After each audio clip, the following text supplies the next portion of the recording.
Bonsoir à tous et bienvenue sur D8. J'espère que vous êtes confortablement installés et prêts psychologiquement à repartir dans le 19e siècle puisque c'est avec Victor Hugo que nous passons cette soirée ensemble. Les Voyageurs de la mer, c'est son roman que je poursuis pour vous ce soir. Alors effectivement, Victor Hugo, on ne le présente plus, l'auteur de Notre-Dame de Paris, Les Misérables, tout, en fait, presque. Non, je plaisante. En tout cas, cet auteur avec un immense talent, poète aussi du 19e siècle, eh bien, il fut emprisonné, vous le savez, il fut en exil sur l'île anglo-normande de Guernesey. Et c'est là qu'il trouve toute son inspiration pour écrire le roman de ce soir, publié en 1866. Son premier titre était L'Abîme. Vous allez comprendre pourquoi. Alors, l'action se situe dans l'archipel de la Manche et nous avons...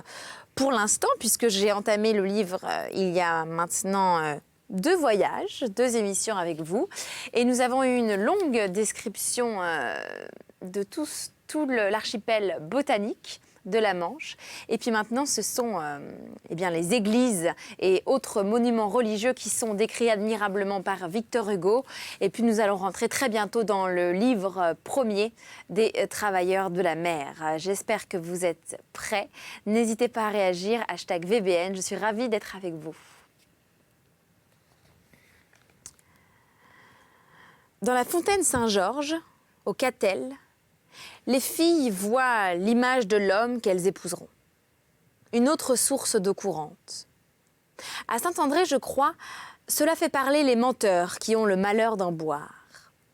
Si une femme racle la pierre d'un dolmen, délaie dans l'eau cette poudre qui devient de la ferrelle, et elle la boit, elle est sûre de faire des enfants robustes.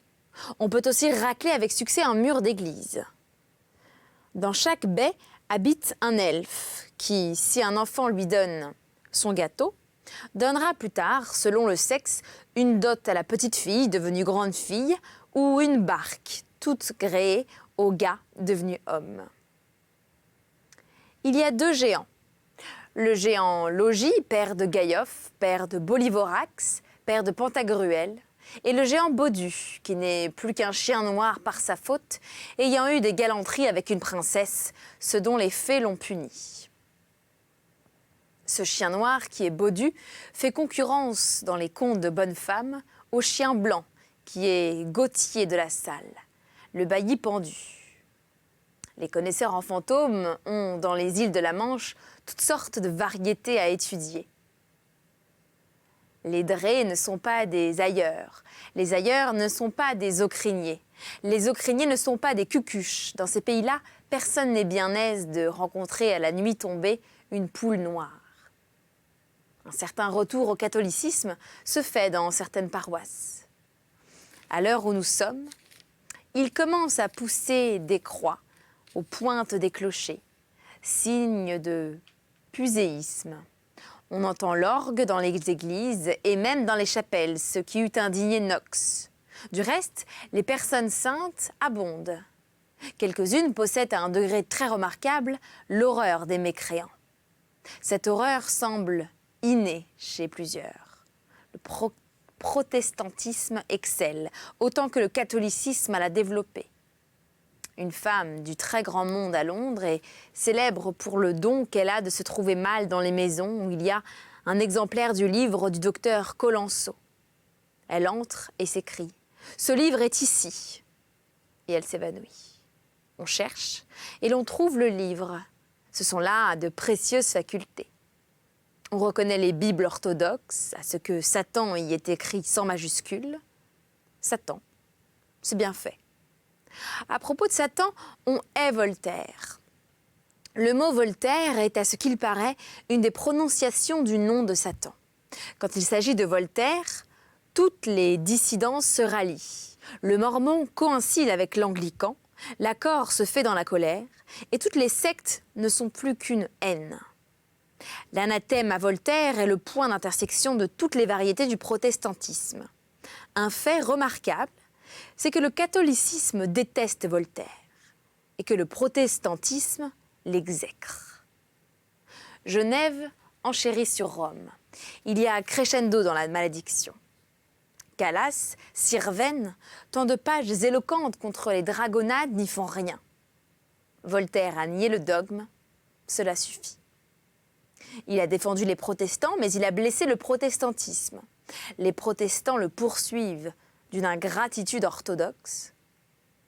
Quelqu'un qui avait à parler en public à Saint-Hélier pour une quête fut prévenu que s'il nommait Voltaire dans son speech, la quête avorterait. Tant que le passé aura assez de souffle pour avoir la parole, Voltaire sera rejeté. Écoutez toutes ces voix.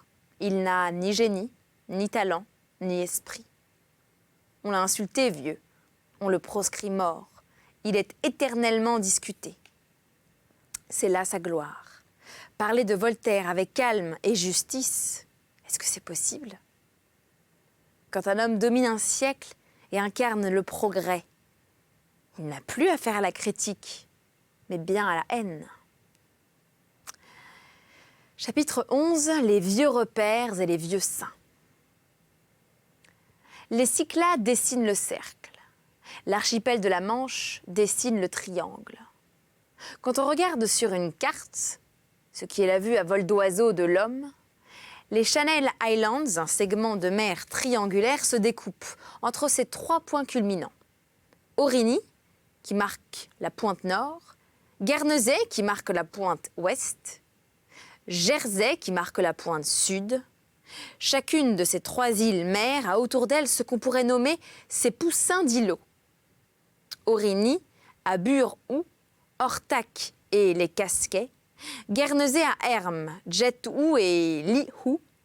Jersey ouvre du côté de la France le cintre de sa baie, de Saint-Aubin, vers laquelle ces deux groupes éparses mais distincts, les grelets et les minquiers, semblent dans le bleu de l'eau, qui est comme l'air, un azur se précipiter, ainsi que deux essaims vers une porte de ruche. Au centre de l'archipel, Sercq, à laquelle se rattachent Brécourt et l'île aux Chèvres, est le trait d'union entre Guernesey et Jersey. La comparaison des Cyclades aux Channel Islands eût certainement frappé l'école mystique et mythique qui est sous la Restauration. Cela se rattachait à Demestre par Déquenne et lui eût fourni matière à un symbole. L'archipel d'Hélas arrondi, ore rotundo, l'archipel de la Manche aigu, hérissé, hargneux, anguleux. L'un pareil à l'harmonie, l'autre à la chicane. Ce n'est pas pour rien que l'un est grec et que l'autre est normand. Jadis, avant les temps historiques, ces îles de la Manche étaient féroces. Les premiers insulaires étaient probablement de ces hommes primitifs dont le type se retrouve au Moulin Quignon et qui appartenaient à la race aux mâchoires rentrantes. Ils vivaient une moitié de l'année de poissons et de coquillages et l'autre moitié d'épaves. Piller leurs côtes était leur ressource. Ils connaissaient que deux saisons, la saison de pêche et la saison de naufrage. C'est ainsi que les Groenlandais appellent l'été la chasse aux rennes et l'hiver la chasse aux phoques. Toutes ces îles, plus tard normandes, étaient des chardonnières, des roncerets, des trous à bêtes, des logis de forbans. Un vieux chroniqueur local dit énergiquement « ratières et piratières ». Les Romains y vinrent et ne firent faire à la probité qu'un pas médiocre. Ils crucifiaient les pirates et célébraient les furinales, c'est-à-dire la fête des filous. Cette fête se célèbre encore dans quelques-uns de nos villages, le 25 juillet, et dans nos villes toute l'année. Jersey, Cherc et Guernesey s'appelaient jadis Ange, Sarge et Bissarge. Aurigny et Redana, à moins que ce ne soit Tatney. Une légende affirme que dans l'île des rats, Insula Ratorum, de la promiscuité des lapins mâles et des rats femelles naît le cochon d'Inde, Turkey Coney. À en croire Furetière, abbé de Chalivoix, le même qui reprochait à La Fontaine d'ignorer la différence du bois engrume et du bois marmenteau, la France a été longtemps sans apercevoir Aurigny sur sa côte. Aurigny, en effet, ne tient dans l'histoire de Normandie qu'une place imperceptible. Rabelais, pourtant, connaissait l'archipel normand. Il nomme Hermes et Sterck, qu'il appelle Sercq. Je vous assure que telle est cette terre ici, qu'elle autrefois ait vu ces îles de cerfs et d'hermes entre Bretagne et Angleterre. Les Casquets sont un redoutable lieu de naufrage. Les Anglais, il y a 200 ans, avaient pour industrie d'y repêcher les canons. Un de ces canons, couvert d'huîtres et de moules, est au musée de Valognes. Herme est un Érémos. Saint Tugdual, ami de Saint Samson, a été en prière à Herme, de même que Saint Magloire à Cercle. Il y eut des auréoles d'ermites sur toutes ses pointes d'écueil. Élié priait à Jersey et Marcouf dans les rochers du Calvados. C'était le temps où l'ermite Éparchus devenait Saint Cybard dans les cavernes d'Angoulême et où l'anachorète Chrysantius, au fond des forêts de Trèves, faisait crouler un temple de Diane en le regardant fixement pendant 5 ans. C'est à Sercq, qui était son sanctuaire, son Yonad Naum, que Magloire composa l'hymne de la Toussaint refaite par Santeuil. Coelo cos eadem gloria consecrat. C'est de là encore qu'il jetait des pierres aux Saxons, dont les flottes pillardes vinrent à 2 reprises le déranger dans son oraison. L'archipel était aussi quelque peu incommodé à cette époque par l'Amoiridour, cacique de la colonie celte. De temps en temps, Magloire passait l'eau et allait se concerter avec la Mastierne de Guernesey. Nivou, lequel était un prophète, Magloire un jour, ayant fait un miracle, fit de vœu de ne plus manger de poisson. En outre, pour conserver les mœurs des chiens et ne point donner de coupable pensée à ses moines, il bannit de l'île de Sercq les chiennes, loi qui subsiste encore. Saint Magloire rendit à l'archipel plusieurs autres services. Il alla à Jersey, mettre à la raison la populace qui avait le jour de Noël la mauvaise habitude de se changer en toutes sortes de bêtes, en l'honneur de Mithra. Saint Magloire fit cesser cet abus. Ses reliques furent volées sous le règne de Nominoé, feudataire de Charles le Chauve, par les moines de Léon Lédinan. Dans ces faits sont prouvés par les bollandistes Acta Sancti Marculfi, etc., et par l'histoire ecclésiastique de l'abbé Trigan. Victrice de Rohan, amie de Martin de Tours, avait sa grotte à Sercq, qui au XIe siècle relevait de l'abbaye de Montebourg. À l'heure où nous parlons, Sercq est un fief immobilisé entre 40 tenaciers. Chapitre 12, Souvenirs çà et là. Au Moyen-Âge, bas peuple et basse monnaie étaient contigus. L'un créait l'autre. Le pauvre improvisait le sou, le haillon et le liard étaient frères. Au point que parfois le premier inventait le second. C'était une sorte de droit bizarre, tacitement admis. Il en existe des traces à Guernesey. Il y a un quart de siècle, quiconque avait besoin d'un double arrachait un bouton de cuivre à sa veste. Les boutons d'uniforme des soldats avaient cours, un ferron coupé à l'emporte-pièce des deniers, à même dans un vieux chaudron. Cette monnaie circulait. Le premier bateau à vapeur qu'on ait vu à Guernesey était de passage. Il donna l'idée d'en établir dans l'île. Il s'appelait Médina et jaugeait environ 100 tonneaux. Il vint en relâche à Saint-Pierre-Port le 10 juin 1823. La correspondance au moyen de steamers avec l'Angleterre ne s'établit que plus tard par Southampton et Portsmouth. Ce service se fit dans les commencements par 2 petits navires à vapeur, nommés l'un Ariadne et l'autre Beresford. Le vicomte Beresford était alors haut gouverneur des îles. L'isolement a la mémoire longue et une île est un isolement. De là, la ténacité du souvenir chez les insulinaires. Les traditions sont interminables. Impossible de casser ce fil qui se prolonge à perte de vue dans la nuit. On se souvient de tout, d'un bateau qui a passé, d'une grêle qui est tombée, d'un poisson qu'on a pêché à plus forte raison de ses aïeux. Les îles sont des pays de généalogie.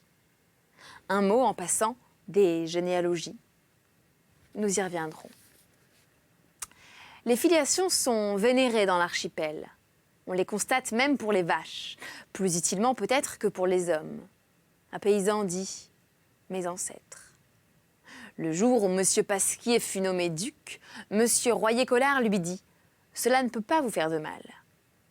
Il en est de même des généalogies, elles ne font de mal à personne. Le tatouage est le commencement du blason. L'innocence sauvage implique l'orgueil nobiliaire. Or, les îles de la Manche sont innocentes, beaucoup, et sauvages un peu. Dans ces pays de la mer, où une sorte de salure conserve tout, même les vanités en a une très grande foi dans sa propre antiquité. C'est par un certain côté respectable et touchant, il en résulte des affirmations imposantes. Si ces affirmations se produisent en présence d'un Français sceptique, il sourit. S'il est sceptique et poli, il salue. Un jour, le 26 mai 1865, je reçus la visite d'un Jersiais et d'un Anglais, deux parfaits gentlemen. Le Jersiais me dit « Je m'appelle l'arbalestier ». Ne me voyant pas suffisamment ému, il ajouta « Je suis un l'arbalestier d'une famille des croisades ». L'Anglais me dit « Je me nomme Brunswill. Je descends de Guillaume le Conquérant ». Je leur demandai « Connaissez-vous un Guernesien, monsieur Overand, qui descend de Rollon ?» Il y a à Saint-Sampson un Granite Club. Ce club est composé de casseurs de pierre qui, le 31 mai, mettent une rosette bleue à leur boutonnière. Mais c'est aussi l'époque des cricket matchs. Les îles normandes ont une impassibilité singulière. Tel détail émeut l'Angleterre dont elle ne semble pas s'apercevoir. Il arriva à l'auteur de ce livre de faire un jour un barbarisme anglais, ce qui lui était d'autant plus facile qu'il ne sait pas l'anglais. Trompé par le faux renseignement que lui donna une coquille dans un dictionnaire de poche, il décrivit « bug peep » au lieu de « bagpipe », un U pour un A. C'était une énormité. Bug et non bag, c'est presque skibolette au lieu de cibolette. Jadis, l'Angleterre brûlait les gens pour ça. Cette fois, Albion se contenta de lever les mains au ciel. Est-il possible qu'un homme qui ne sait pas l'anglais fasse une faute d'anglais? Nombre de journaux firent sur ce scandale leur premier Londres. Bug pipe. Ce fut, dans toute la Grande-Bretagne, une sorte de soulèvement. Croirait-on que Guernesey conserva son calme? Les deux variétés, à la vieille ferme française, sont visibles à Guernesey. À l'est, c'est la ferme normande. À l'ouest, c'est la ferme bretonne. La ferme normande avec plus d'architecture, la ferme bretonne avec plus d'arbres. La ferme normande engrange ses récoltes.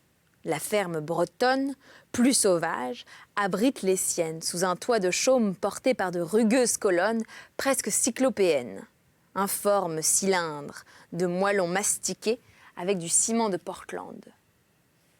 De là partent tous les samedis pour la ville avec leurs paniers de légumes et de fruits.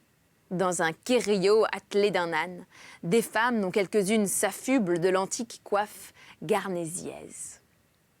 Quand une femme du marché étrenne l'argent qu'elle reçoit, étant son premier argent de la journée, elle crache dessus avant de le mettre dans sa poche.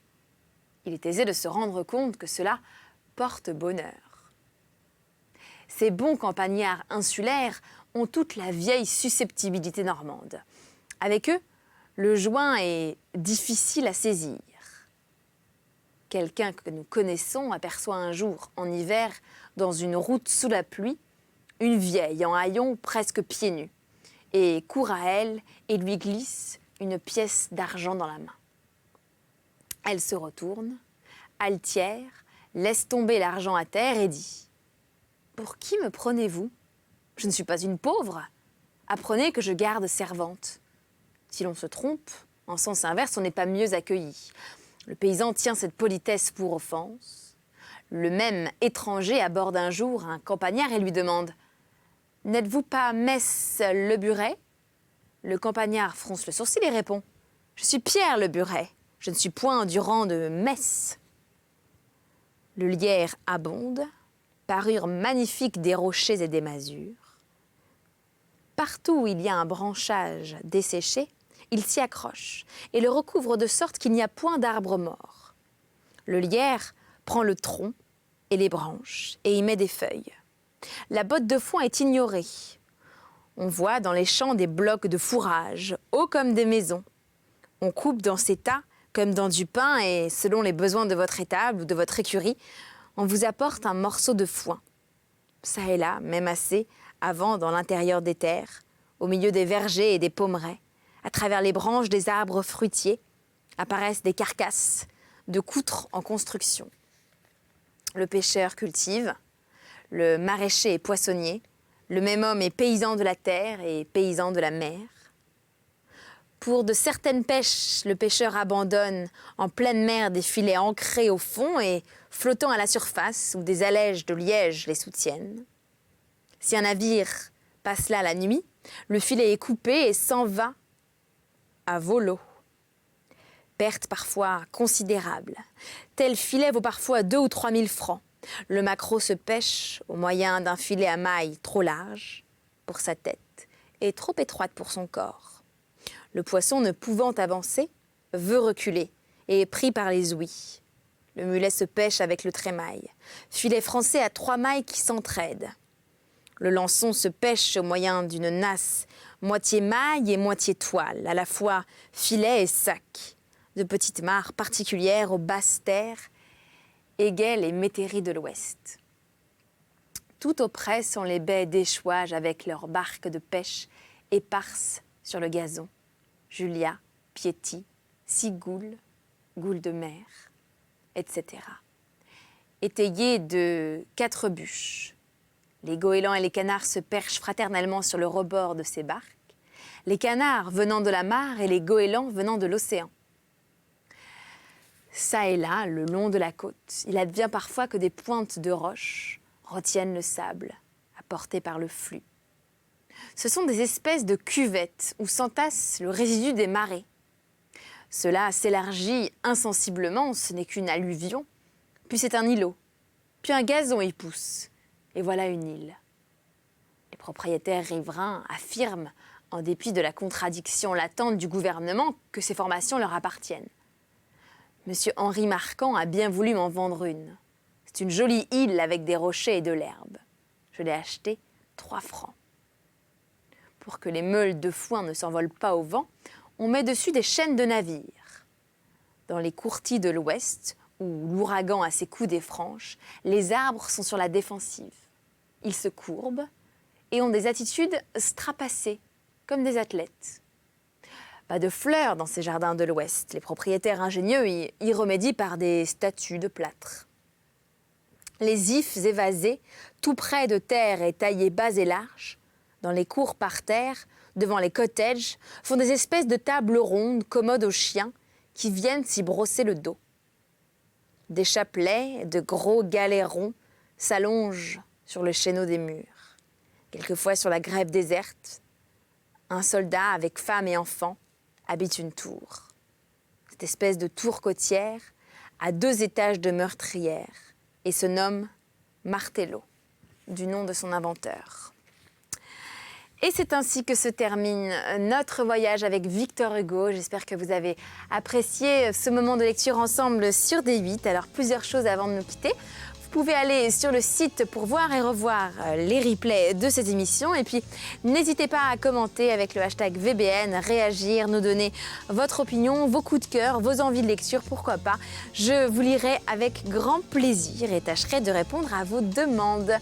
Merci en tout cas d'avoir été avec moi. Merci à l'équipe technique de Voyage au bout de la nuit. À très vite sur notre chaîne et passez une belle journée. À bientôt.